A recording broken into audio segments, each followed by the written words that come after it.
Ya, kalau ini tadi Prancis sama Inggris menang Prancis gitu ya. Sedekah lawan penyakit menangan mana? Menang sedekah, insya Allah menang sedekah. Tapi terus kemudian bagaimana kita bisa memahami bahwa ternyata sedekah itu mampu membuat kita terhindar dari berbagai macam penyakit, termasuk juga mampu menyembuhkan penyakit, sedekah itu. Jadi saya seorang dokter, maka latar belakang terkait dengan kedokteran Islam itu yang memang kami pelajari. Jadi mengkorelasikan semua aspek terkait dengan tubuh kita, terutama ujung rambut sampai ujung kaki kita, yang kemudian nanti dihubungkan, dikorelasikan dengan Quran dan hadis. Sederhana saja, misalkan wajah kita ini, pernahkah panjenengan berpikiran kenapa hidung kita ini menghadap ke bawah, kok tidak menghadap ke atas hidung kita? Pernah berpikir seperti itu? Ya wis gawenane ngono dok, wis lahir ya wis ngono iku gitu. Tentu ada maknanya. Allah kenapa kok membuat hidung kita ini menghadap ke bawah, itu tentu ada maknanya. Ternyata kan kita sama-sama tahu kalau misalkan menghadap ke atas gitu ya, nanti kalau kehujanan, kalau kena keringat itu luar biasa, kan langsung masuk. Kenapa lubangnya dua? Kok enggak satu aja? Ya biar ganteng lubangnya dua. Ya karena kita pertama kali ngelihat lubangnya sudah dua gitu ya. Sama, ternyata Allah punya maksud. Rabbana ma khalaqta hadza batila. Enggak ada yang Allah ciptakan itu sia-sia. Jadi memang ada maksudnya. Lubang dua itu ada maksudnya. Supaya apa? Supaya tekanan udara di luar ini yang dengan tekanan udara di tubuh kita, di dada kita itu berbeda. Seandainya lubang hidung kita itu satu, udara yang kita hirup itu langsung masuk ke paru-paru, paru-paru kita jebol. Karena tekanan udaranya berbeda, besaran di udara. Maka kalau kemudian langsung masuk, jebol paru-paru kita. Maka kemudian diberi lubang dua untuk ngerem. Jadi udara yang kita hirup itu masuk ke hidung kita, direm, dihangatkan dengan rambut dan bulu rambut kita.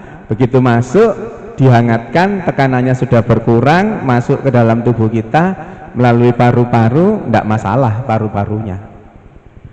Paru-paru itu dalam benak panjenengan sama enggak besarnya?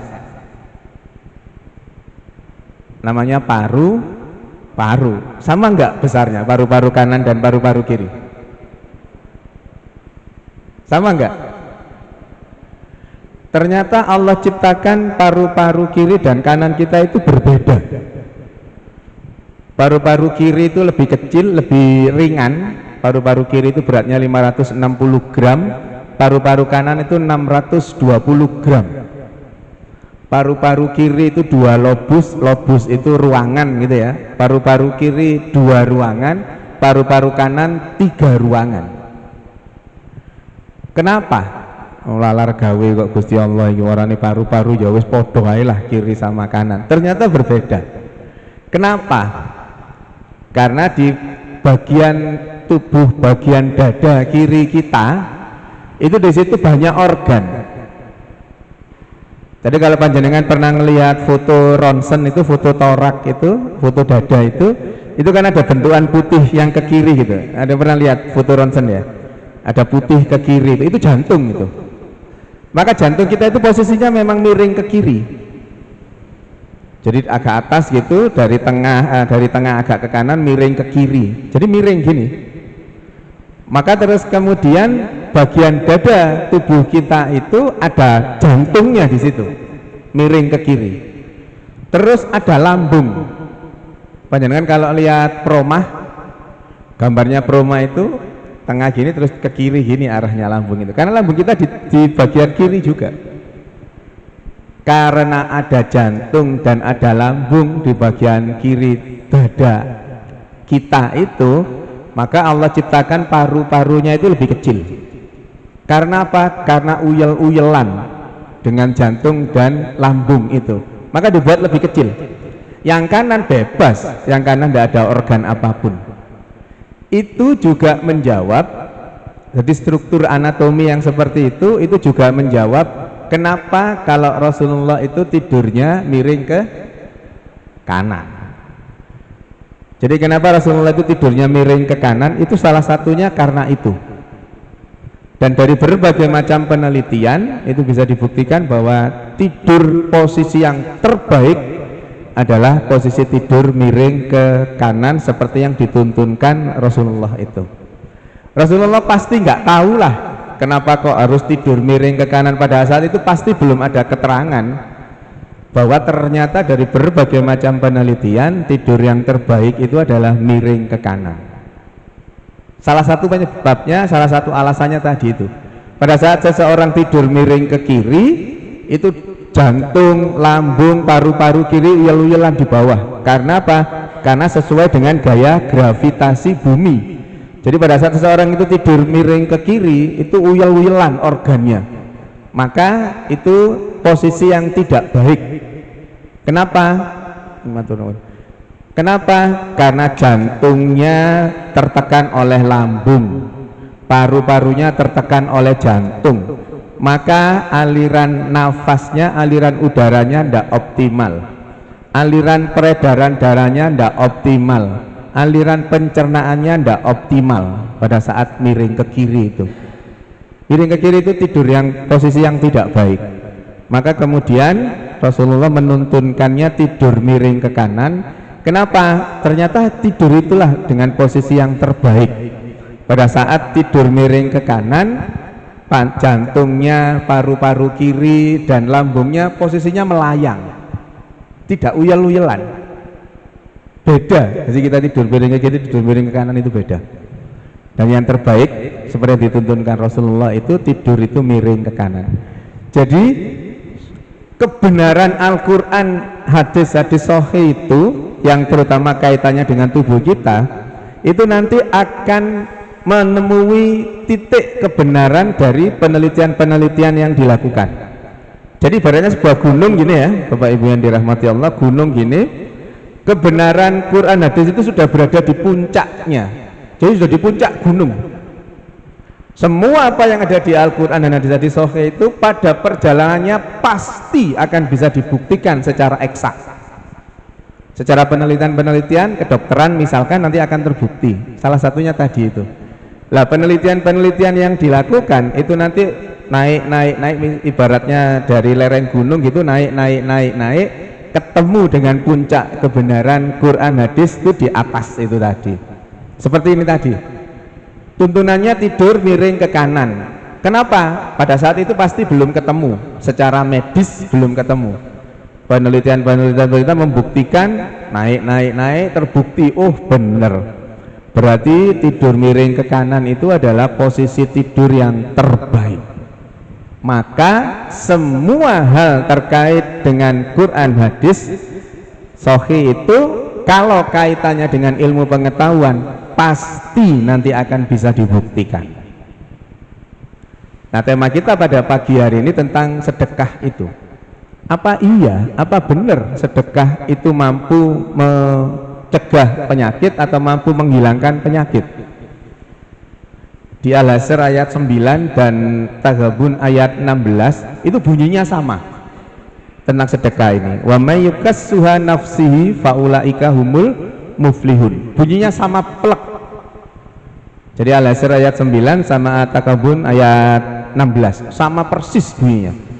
Wa may yukassuha nafsihi faulaika humul muflihun. Orang-orang yang dijauhkan dari sifat kikir atau orang-orang yang dermawan, orang yang loman itu akan dikategorikan Allah menjadi orang-orang yang beruntung. Orang-orang yang punya keuntungan, gampangannya gitu. Kok bisa? Kenapa? Nanti arahnya bisa ke kesehatan juga. Kenapa? Bapak Ibu yang dirahmati Allah, orang kalau sholat, orang sholat itu dapat pahalanya apa? Pahalanya orang sholat. Orang puasa dapat pahalanya orang puasa. Orang tolabul ilmi seperti kita pada pagi hari ini dapatnya pahala tolabul ilmi, tetapi berbeda dengan sedekah. Orang sedekah itu bisa dapat pahalanya sholat, orang sedekah bisa dapat pahalanya puasa, orang sedekah bisa dapat pahalanya tolabul ilmi sekaligus. Loh, kok bisa? Iya, pada saat panjenengan bersedekah infak sodako untuk masjid Darul Mutakin ini, saat dipakai sholat panjenengan dapat puasanya, dapat pahalanya sholat. Panjenengan saat menyediakan buka bersama itu, panjenengan sedekah infak di masjid untuk buka bersama, panjenengan dapat pahalanya puasa. Panjenengan ke masjid tadi itu sedekah di masjid, masjidnya dipakai tolabul ilmi, maka panjenengan dapat pahalanya tolabul ilmi. Luar biasanya itu. Maka kenapa di Al-Munafikun ayat 10, pada saat seseorang itu diberi kesempatan, saat akan dicabut nyawanya, kemudian diberi kesempatan, apa yang diminta? Minta untuk sedekah, beri waktu sekian detik untuk bersedekah. Kenapa? Ternyata memang sedekah itu bisa ngerayup pahala-pahala yang lain itu. Di Al-Baqarah 261, sedekah itu ibaratnya satu butir yang kemudian menjadi 7 bulir, yang kemudian menjadi tambah 100 lagi menjadi 700 kali, akhirnya masing-masing bulir itu menjadi 100 bulir, lalu kemudian menjadi 700 kali. Nah, Bapak Ibu yang dirahmati Allah, kemudian kalau kita bicara tentang ayat tadi yang mengatakan bahwa orang-orang yang bersedekah itu ternyata orang-orang yang beruntung. Dalam konteks medis, dalam konteks kedokteran atau kesehatan, keberuntungannya dalam bentuk apa? Keberuntungannya itu dalam hal apa? Di hadis sahih riwayat Muslim dikatakan as-sadaqatu tasaddu sab'ina baban minassu'. Orang-orang yang bersedekah itu akan Allah hindarkan dari 70 keburukan. Apa saja 70 keburukan itu? Salah satunya adalah penyakit. Barangkali Bapak Ibu yang dirahmati Allah, seringkali kita tidak menyadari bahwa sesungguhnya itu adalah bagian dari cara Allah menghindarkan kita dari keburukan. Misal ada rumahnya yang di luar komplek ini misalkan ya, ada yang di komplek lain terus berangkat ke sini, atau di komplek ini sudah berangkat untuk sholat subuh itu harus naik motor misalkan, naik motor dari rumah nyampe ke masjid dengan selamat, dengan utuh, tidak jatuh, tidak ada apapun terkait dengan itu. Sesungguhnya itu sudah menjadi bagian dari dihindarkan oleh Allah dari 70 keburukan itu, sudah bagian dari dihindarkan oleh Allah. Pada saat kita kemana nyampe dengan selamat, itu bagian dari yang dihindarkan dari keburukan-keburukan itu. Betapa banyak orang yang kemudian dari rumah berangkat mau ke masjid itu kejeglong, ada yang kemudian sholatnya kancrit, telat gitu, subuhannya sudah selesai baru datang. Itu sudah Allah tanda kutip Allah beri keburukan, tanda kutip. Kenapa? Karena tidak bisa sholat subuh berjamaah. Bapak Ibu yang dirahmati Allah, kalau panjenengan tahu manfaatnya sholat subuh ini luar biasa dari sisi medis ya, dari sisi kedokteran itu luar biasa. Kita saat ini lagi menghirup tidak sekedar udara. Jadi kalau yang kita hirup sehari-hari itu kan udara, oksigen, O2. Khusus di sepertiga malam sampai nanti tuluk itu Allah kirimkan ozon. Ozon itu O3. Jadi di sepertiga malam sampai tuluk itu nanti Allah kirimkan ozon, dan itu tidak kelihatan, sama dengan udara, tidak kelihatan. Tetapi sesungguhnya yang kita hirup saat ini bukan oksigen, tapi ozon, O3. O3 itu jauh lebih baik dibandingkan udara. Ozon itu kalau di dunia medis dipakai untuk mengobati orang diabetes, yang orang menyebutnya diabetes basah. Diabetes basah itu di medis nggak ada istilah itu, nggak ada, itu di masyarakat umum aja. Diabetes basah itu kalau seseorang dengan kencing manis yang kemudian lukanya tidak sembuh-sembuh, itu disebut diabetes basah.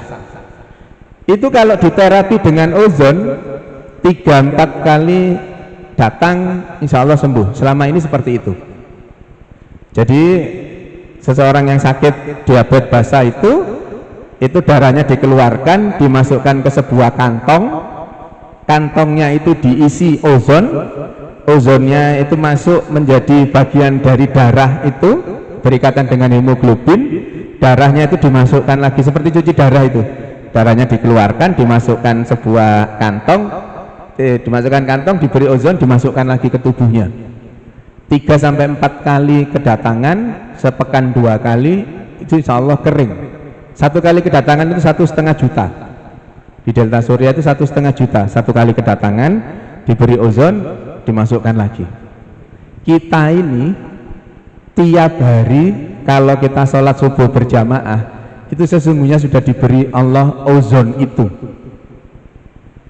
Seandainya sholat subuh berjamaah kita itu diberi Allah uang 1,5 juta seperti ozon di Delta Surya itu, diberi 1,5 juta. Oh, masjid ini Darul Mutakin ini kalau subuhan sampai belakang sana, sampai amber keluar. Sayangnya kita belum tahu itu, dan Allah itu memberinya lebih dari 1,5 juta itu. Kenapa? Dengan ozon itulah kita disehatkan, dan sehat itu harganya mahal sekali. Sakit itu mahal, sehat itu jauh lebih mahal sesungguhnya. Maka kita ini sholat subuh seperti ini, sholat subuh berjamaah ini secara teoritis medis, orang yang sholat subuh berjamaah secara rutin pasti jadi orang sehat, pasti sudah. Kecuali memang Allah amanahkan lain. Salah satunya, Bapak Ibu yang dirahmati Allah, itu kalau subuhan gini terus bersedekah secara rutin, teoritis medis orang itu pasti akan Allah hindarkan dari penyakit apapun. Maka nanti rame-rame bersedekah rutin ya. Nah, sekarang kita bahas tadi itu pentingnya kedokteran Islam itu seperti apa, itu bukti-bukti otentik tentang sholat, tentang puasa, tentang zakat, haji dan seterusnya itu kalau dikaitkan dengan medis luar biasa, itu korelasinya sangat hebat. Salah satunya tentang pagi hari ini tentang sedekah. Panjenengan nanti bisa browsing di jurnal penelitian yang dilakukan oleh Jorge Moll, tulisannya Jorge Moll bacaannya, di California University Amerika, melakukan penelitian tentang sedekah ini. Orang-orang yang bersedekah itu kemudian diteliti, efek yang timbul apa, semuanya diteliti. Kesimpulannya apa? Kesimpulannya orang yang bersedekah itu akan dicegah dari penyakit apapun. Jadi sedekah itu mencegah penyakit apapun. Kalau sebuah penelitian, apalagi dijurnalkan secara internasional, itu harus bisa dijelaskan ceritanya kayak apa. Ceritanya kayak apa kok bisa sedekah itu mampu mencegah penyakit. Ternyata orang yang bersedekah itu dari hasil penelitiannya, pada saat bersedekah dengan ikhlas itu otomatis tubuh kita, orang yang bersedekah itu akan memproduksi hormon. Jadi pada saat seorang sedekah itu penelitiannya langsung diproduksi hormon.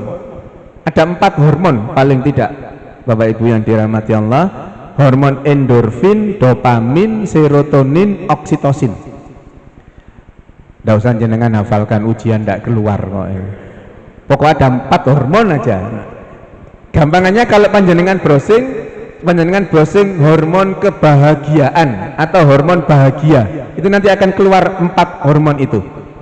Endorfin, dopamin, serotonin, oksitosin. Ini kalau saya nerangkan masing-masing fungsi hormon ini, intinya 4 hormon ini luar biasa efek positifnya di tubuh kita itu. Ini kalau nerangkan 4 hormon ini nanti ngajinya selesai jam 9 nanti. Kalau 4 hormon ini diterangkan, prinsipnya 4 hormon ini ternyata meningkatkan imunitas, meningkatkan daya tahan tubuh kita.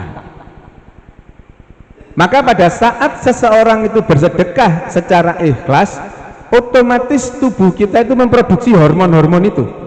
4 hormon itu akan diproduksi. Bagaimana ceritanya? Kok bisa orang sedekah tahu-tahu hormonnya muncul? Penelitiannya itu mengatakan pada saat seseorang itu bersedekah, itu muncul rasa nyaman di dalam pikiran kita, di dalam otak kita. Lebih spesifik lagi, ada sistem limbus namanya, dalam bahasa medisnya limbic system. Ada sebuah sistem di otak kita yang ngurusi masalah kenikmatan itu. Lah pada saat seseorang itu bersedekah, limbus system ini merasakan kenikmatan itu, merasakan kebahagiaan itu. Kenapa kok bisa muncul rasa nikmat, muncul rasa bahagia?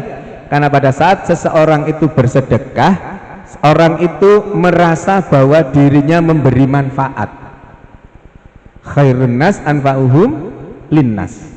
Sebaik-baik manusia adalah yang membawa manfaat buat manusia yang lain. Pada saat itulah kemudian timbul rasa nyaman di otak kita, wabil khusus sistem limbus tadi itu.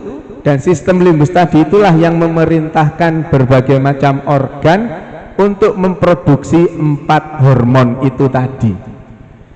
Jadi saat seseorang bersedekah, merasa nikmat, otak kita memerintahkan ginjal, memerintahkan otak sendiri di bagian tertentu untuk memproduksi hormon itu. Maka kemudian muncullah hormon-hormon itu tadi. 4 hormon itu tadi muncul, masing-masing punya peran sendiri-sendiri. Akhirnya kesimpulan dari penelitian itu, imunitas tubuh seseorang, daya tahan tubuh seseorang tinggi pada saat seseorang itu bersedekah. Kalau terus kemudian imunitas tubuh, daya tahan tubuh yang tinggi ini dijaga terus, maka kecil kemungkinan seseorang itu sakit karena daya tahan tubuhnya tinggi. Maka kelanjutan dari penjelasan itu, kalau bersedekah itu yang istiqomah. Tadi syaratnya yang pertama, bersedekah untuk mendapatkan efek positif dari kesehatan itu harus ikhlas. Sedekah itu harus ikhlas, walaupun banyak enggak apa-apa, yang penting ikhlas dan istiqomah. Tiap subuh gini sedekah 10.000 misalkan, rutin tiap subuh 10.000, itu jauh lebih baik dibandingkan hanya pada saat Jumatan 5.000. Jadi yang rutin itu lebih baik. Kenapa? Ada yang salah dengan yang saya sampaikan? Kan jelas kan, tiap subuh 10.000 itu jauh lebih baik dibandingkan sesekali saat Jumatan 5.000. Maka kalau bersedekah itu yang ikhlas, walaupun banyak enggak apa-apa, yang penting ikhlas. Dan ternyata kalau dikorelasikan dengan kesehatan, dengan medis, kenapa sedekah harus istiqomah itu? Allah jauh lebih suka dengan sedekah yang istiqomah dibanding yang sesekali. Kenapa kok harus istiqomah? Ternyata secara tataran medis, nanti untuk kegiatan apapun kita itu, mau sholat kita, mau puasa kita, mau infak sedekah kita, mau apapun kebaikan itu, kalau dilakukan secara istiqomah, ternyata salah satu hikmah yang terkandung di dalamnya, tubuh kita Allah sehatkan. Nah kalau terus kemudian daya tahan tubuh kita itu meningkat terus, bagus, tinggi terus, penyakit apapun akan selesai. Bapak Ibu yang dirahmati Allah, ibaratnya misalkan ada seseorang barengan gitu, ada 2 atau 3 orang barengan naik angkutan umum bareng, 3 orang itu, 2 orang itu baru bersedekah, 1 orangnya enggak. Kemudian ada orang lain di taruhlah bis gitu ya, di bis itu ada orang yang bersin. Jadi wahing-wahing di situ itu bisnya ASEAN, wahing-wahing di situ. Ibaratnya penjelasan saya tadi ini, dua orang yang bersedekah tadi itu akan punya imunitas yang tinggi, insya Allah tidak akan ketularan. Dan yang satunya yang tidak berinfak sedekah ini tadi, potensi ketularannya tinggi. Itulah Allah lebihkan kesehatannya bagi mereka-mereka yang mau bersedekah. Panjenengan nanti bisa lihat jurnalnya penelitian tentang sedekah itu yang di California University tadi itu. Maka Bapak Ibu yang dirahmati Allah, sedekah yang seperti itu mampu menghindarkan dari penyakit. Mekanismenya satu. Mekanismenya apa? Imunitasnya, daya tahan tubuhnya, sistem pertahanannya meningkat. Itu satu tok mekanismenya. Jadi menghindarkan diri dari berbagai macam penyakit itu mekanismenya cuma satu. Daya tahan tubuhnya Allah tingkatkan. Maka kita bebas dari penyakit apapun bersedekah itu. Lalu ada hadis lain yang mengatakan, "Dau mardokum bis sodakoh." Belilah penyakit dengan sedekah. Manfaat sedekah itu kalau dijerentekkan gitu secara medis itu ada banyak, ada berbagai macam manfaat. Tapi saya ingin menyampaikan satu ini saja. Dua, dengan meningkatkan daya tahan tubuh, kemudian mampu menyembuhkan penyakit. Kalau penjelasan tadi itu menghindarkan seseorang dari penyakit. Berikutnya, ternyata sedekah itu mampu menyembuhkan penyakit. Jadi yang sudah kadung sakit, yang Allah amanai penyakit itu kalau kemudian bersedekah, itu Allah akan sembuhkan penyakitnya. Mekanismenya seperti apa? Mekanismenya di penelitian itu dikatakan disebut dengan helper height. Helper itu penolong, height itu level tinggi. Jadi gampangannya helper height itu penolong level tinggi. Bukan lagi hubungan antara dokter, pasien dan keluarga pasien dan obat, bukan. Jadi sudah bukan urusan antara pasien, dokter, keluarganya dan obat, minum obat dan seterusnya, itu bukan, korelasinya bukan seperti itu lagi, tetapi langsung ada campur tangannya Allah. Wa idza maridtu fahuwa yasfin. Dan jika aku sakit maka Allah yang menyembuhkan. Mekanismenya melalui apa? Salah satunya melalui mekanisme sedekah itu. Bapak Ibu yang dirahmati Allah, ada kisah menarik di rumah sakit kami tentang sedekah itu. Jadi ada bayi yang lahir dari pernikahan yang kalau di dunia medis itu disebut ini bayi larang, ini bayi mahal ini. Kenapa disebut bayi mahal? Karena sudah lama nikah, tidak hamil-hamil, usia ke-6 pernikahannya baru hamil. Itu di kami menyebutnya bayi mahal itu. Karena 6 tahun nikah baru hamil. Nah, ini ada pasangan suami istri yang 6 tahun nikah baru hamil kemudian melahirkan. Selama proses kehamilan sampai kemudian proses persalinan tidak ada masalah apapun. Begitu memasuki bayinya usia ke-8, bayinya ternyata Allah amanai penyakit. Dalam tataran medis, penyakit itu kemungkinan sembuhnya tidak lebih dari 1%. Kemungkinan sembuh dari penyakit yang diderita bayi ini tidak lebih dari 1%. Dan bayi itu dirawat di NICU, NICU. Kalau ICU itu Intensive Care Unit, kalau NICU ada N-nya itu Neonatal Intensive Care Unit. Jadi ICU-nya bayi. Dirawat di NICU itu dengan diagnosa atau penyakit yang sesungguhnya secara medis kemungkinan sembuhnya hanya kurang dari 1%. Jadi kemungkinan besarnya bayi ini akan meninggal.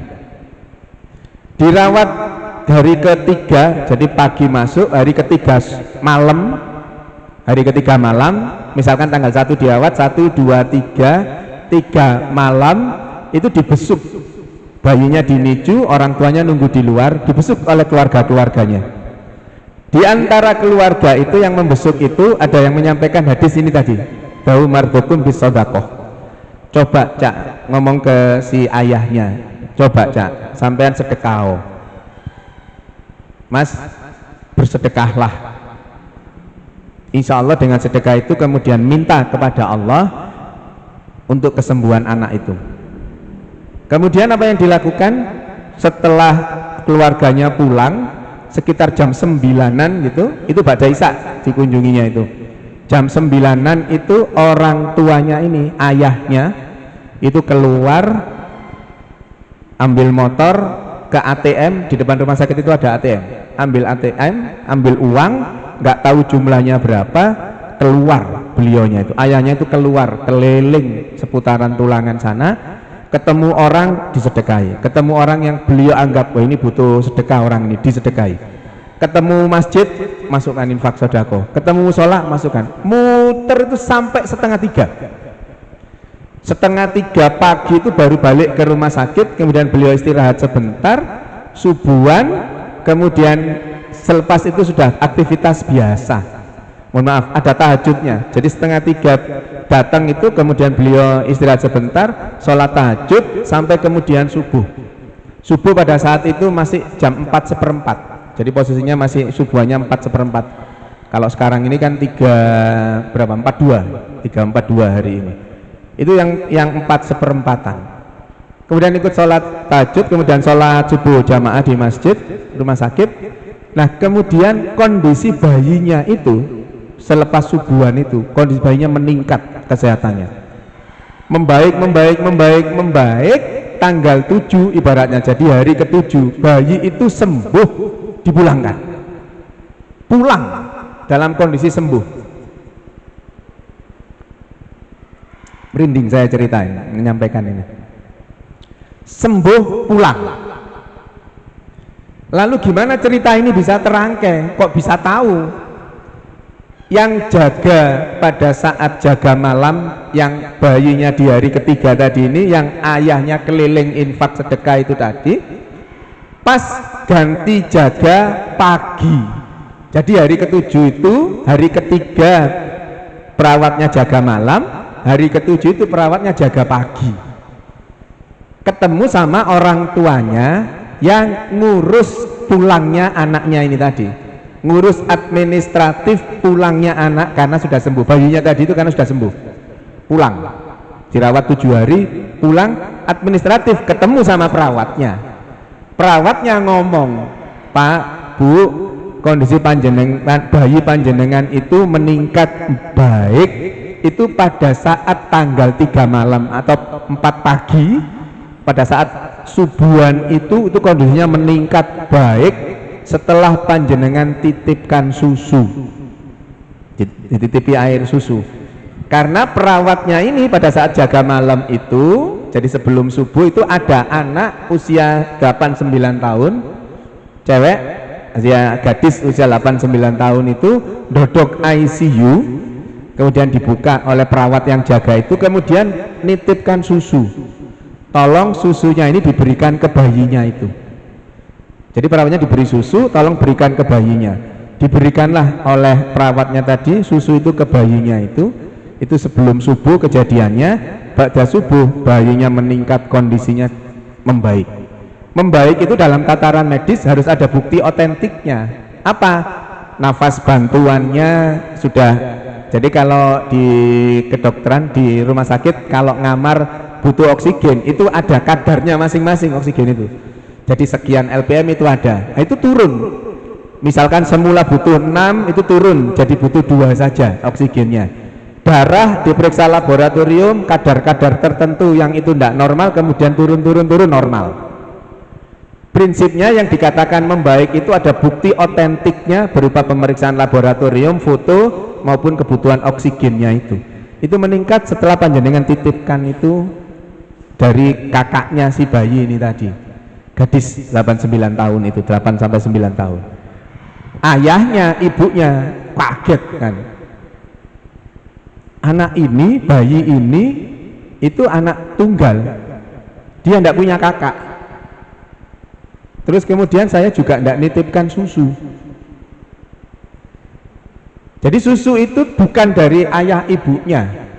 Anak ini juga bukan kakaknya. Wong itu tadi yang saya sampaikan, anak mahal 6 tahun baru hamil, terus kemudian melahirkan usia 8 bulan kena penyakit itu. Pertanyaan besarnya adalah, anak itu siapa? Gadis itu tadi siapa? Banyak yang kemudian di kami itu setelah kejadian itu, sebenarnya banyak kejadian-kejadian di rumah sakit seperti itu tuh banyak. Kami anukan, itu malaikat dok yang Allah kirimkan. Bisa jadi malaikat memang yang Allah kirimkan, tapi bisa jadi juga memang ada orang yang Allah gerakkan hatinya. Begitu tahu penyakitnya itu, dia punya pengalaman ada sakit, diberi susu itu sembuh, kemudian bukan orang tuanya yang kemudian tapi memerintahkan anaknya, wis mbak pokoknya nanti anterin ke situ ya. Bisa saja seperti itu. Tetapi yang menarik adalah mekanisme dari proses kesembuhan si bayi ini. Bagi kami yang mengerti terkait dengan penelitian tadi, jurnal-jurnal tadi, hadis-hadis tadi, ayat Quran tadi itu, ya ini loh yang disebut dengan wa may yukassuha nafsi faulaika humul muflihun, itu ya ini. Ya ini loh yang disebut dengan dawu mardukum bisodaqah, itu ya ini. Jadi di saat orang tuanya tadi itu infak, sedekahnya ikhlas, kemudian beliaunya berdoa pada saat sholat tahajud itu tadi, maka Allah dengar doa-doa itu, Allah ijabahi doa itu, dan teramat mudah bagi Allah kalau untuk kemudian menyembuhkan sesuatu yang bagi tataran medis itu sulit untuk bisa disembuhkan. Apa susahnya bagi Allah? Kun fayakun, selesai itu sudah. Bukti-bukti otentik seperti ini yang kemudian penelitian itu membuktikannya. Helper haid itu tadi, penolong level tinggi itu ya seperti ini contohnya. Kalau tadi mencegah penyakit caranya satu cara kan mencegah penyakit tadi itu dengan meningkatkan sistem imunitas tubuh kita. Lah, lalu kalau menyembuhkan gimana? Ternyata sama. Menyembuhkan penyakit itu caranya juga cuma satu. Mungkin dalam benak kita loh, nanti menyembuhkan diabetes caranya ini, menyembuhkan hipertensi ini, menyembuhkan asma ini, menyembuhkan stroke ini, macam-macam, ribuan penyakit, ribuan cara menyembuhkan. Enggak. Maha benar Allah dengan segala firman-Nya. Allahu Akbar, luar biasa. Allah menyembuhkan penyakit itu cuma satu cara. Enggak berbagai macam cara, satu cara. Apa itu? Bapak Ibu kalau masih ingat pelajaran ini, sampai jam berapa saya? Tuluknya kan jam 5 jam 5 lebih berapa ya? 4 ya mungkin ya. Ya, caranya kalau dalam benak kita berbagai macam, enggak. Allah sembuhkan dengan satu cara saja. Dalam tataran medis harus bisa dibuktikan itu. Apa caranya? Kalau panjenengan masih ingat pelajaran waktu PAUD atau TK dulu, bagian terkecil dari tubuh kita itu apa? Kalau masih ingat?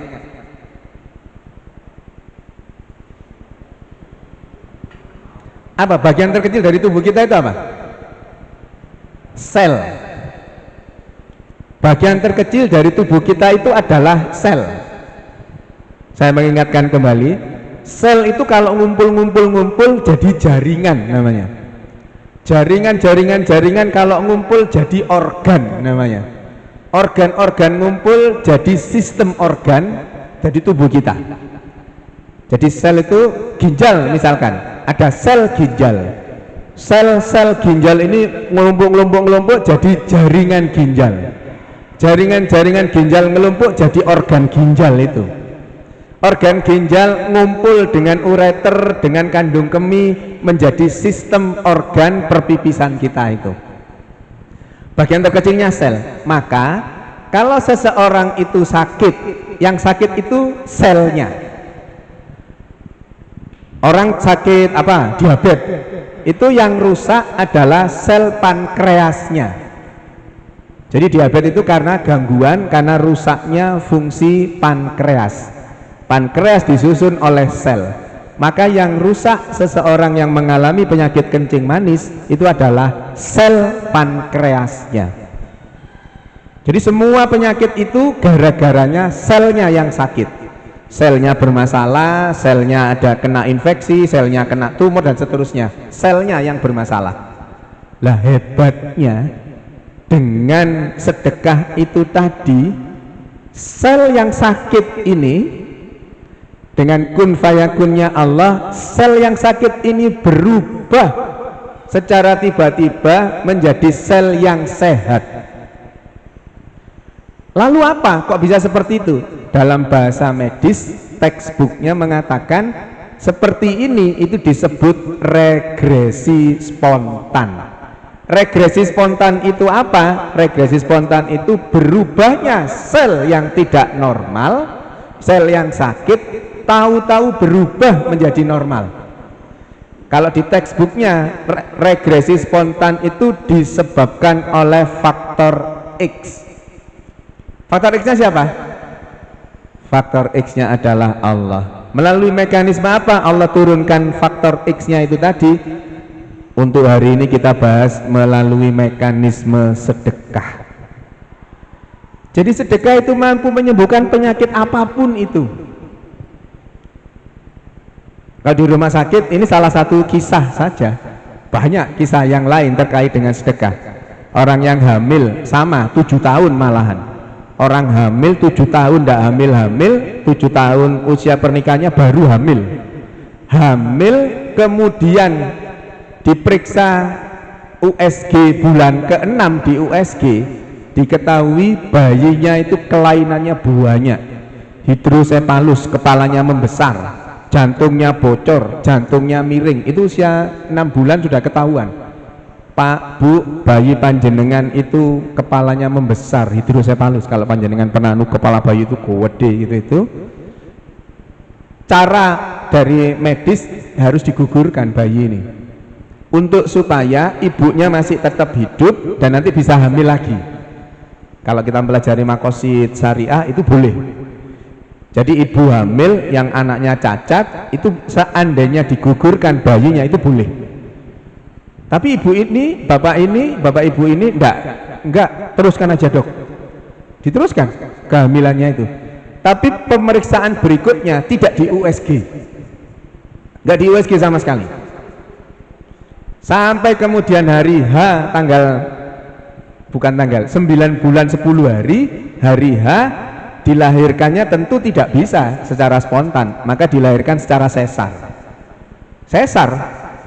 Di sesar 9 bulan 10 hari, di sesar dret, keluar bayinya utuh tanpa ada gangguan apapun. Kami yang mengalami seperti itu pasti ada sesuatu.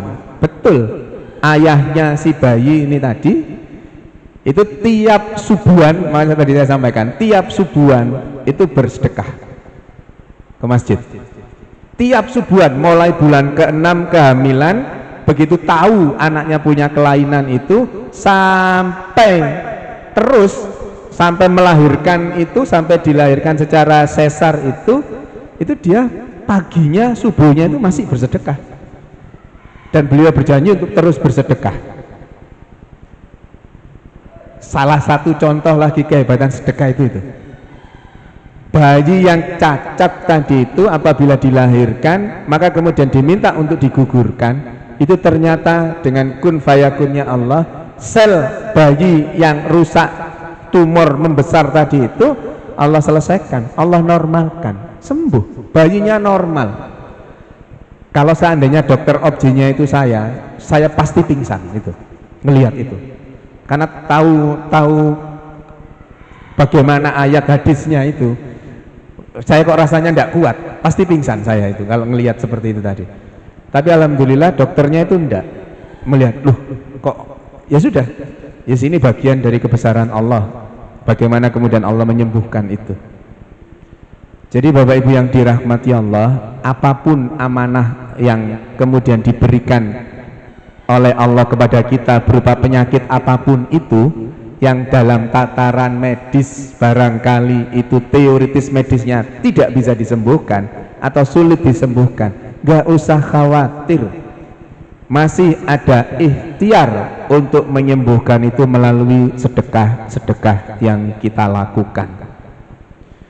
Maka ambil kesempatan ini, ambil kesempatan bersedekah ini untuk kita disehatkan oleh Allah, untuk kita disembuhkan oleh Allah dari penyakit apapun itu. Mekanismenya seperti yang saya sampaikan tadi, syaratnya ikhlas, istiqomah. Walaupun banyak, tidak apa-apa. Maka Bapak Ibu yang dirahmati Allah, pagi hari ini kita bisa tahu ada pintu yang bisa kita lewati untuk kesehatan kita, untuk kesembuhan penyakit apapun yang diderita oleh kita, keluarga kita atau siapapun itu. Dengan sedekah yang ikhlas itu mampu menjadi bagian dari ikhtiar untuk menyembuhkan penyakit itu.